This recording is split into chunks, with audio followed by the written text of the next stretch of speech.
आज चर्चा करेंगे दर्द की गोलियों के बारे में कि यह कैसे किडनी को क्षतिग्रस्त करती है।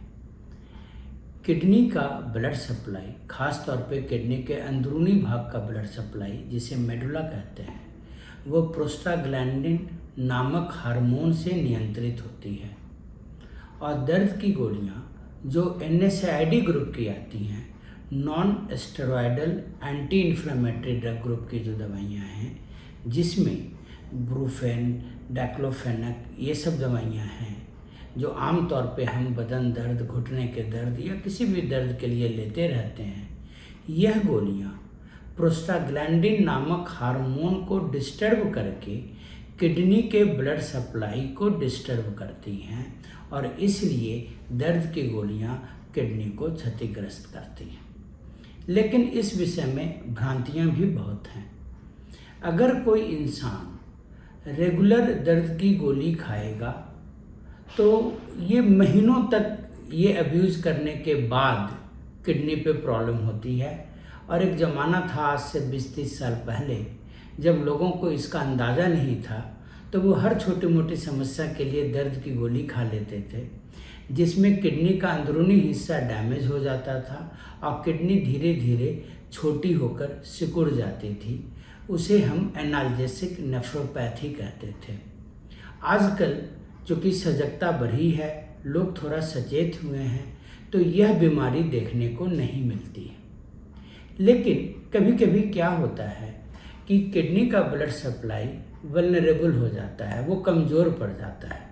ख़ास तौर पे तब जब मरीज में पानी की कमी हो, वो डिहाइड्रेटेड हो, जैसे उल्टी के वक्त, दस्त के वक्त या किसी कारण से डिहाइड्रेशन हो गया हो, या किडनी का ब्लड सप्लाई अवरुद्ध हो नाड़ियों में कमजोरी के कारण या ब्लॉकेज के कारण, या मरीज कोई और ऐसी दवा ले रहा है जिससे किडनी पे गलत प्रभाव पड़ता हो, जैसे कि ARB ग्रुप की दवाइयाँ हैं जो ब्लड प्रेशर की दवाइयाँ हैं, ACE इनहिबिटर ग्रुप की दवाइयाँ हैं।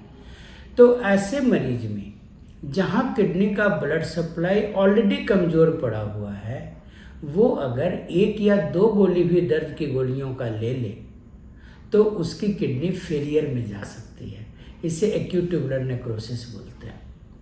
अच्छी बात यह है कि अगर ऐसे मरीज संभल जाएं, दर्द की गोलियों का सेवन बंद कर दें, तो वह किडनी बहुत हद तक रिकवर हो जाती है। तो यहाँ पे आपको ज़रूरी है कि आप इस बात से सजग रहें कि दर्द की गोलियों का मिसयूज ना हो।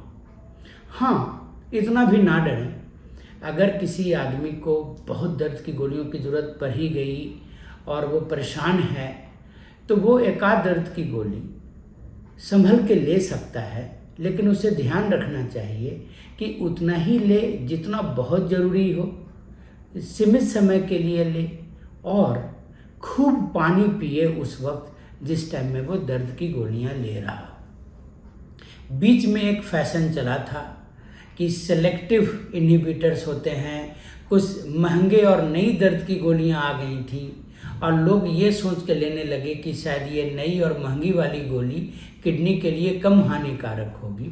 लेकिन ये भ्रांति है। कोई भी दर्द की गोली किडनी के लिए आम तौर पे हानिकारक होती है। एक पैरासीटामॉल हम लोग थोड़ा सा लिबरली यूज़ करने लगे हैं दर्द के लिए, लेकिन पैरासीटामॉल का भी अत्यधिक सेवन उचित नहीं है। और एक दवा होती है जिसे ट्रामाडोल बोलते हैं, वह भी किडनी के मरीज सेफली ले सकते हैं, लेकिन इसके भी साइड इफ़ेक्ट्स होते हैं। तो मोटे तौर पे दर्द की गोलियों से बचने की कोशिश करना चाहिए। उस चीज़ पे गौर करना चाहिए कि दर्द हुआ क्यों, और दर्द के कारण का निवारण अगर होगा तो हम दर्द की गोलियों को बेवजह लेने से बच जाएंगे और अपनी किडनी की रक्षा कर पाएंगे। धन्यवाद।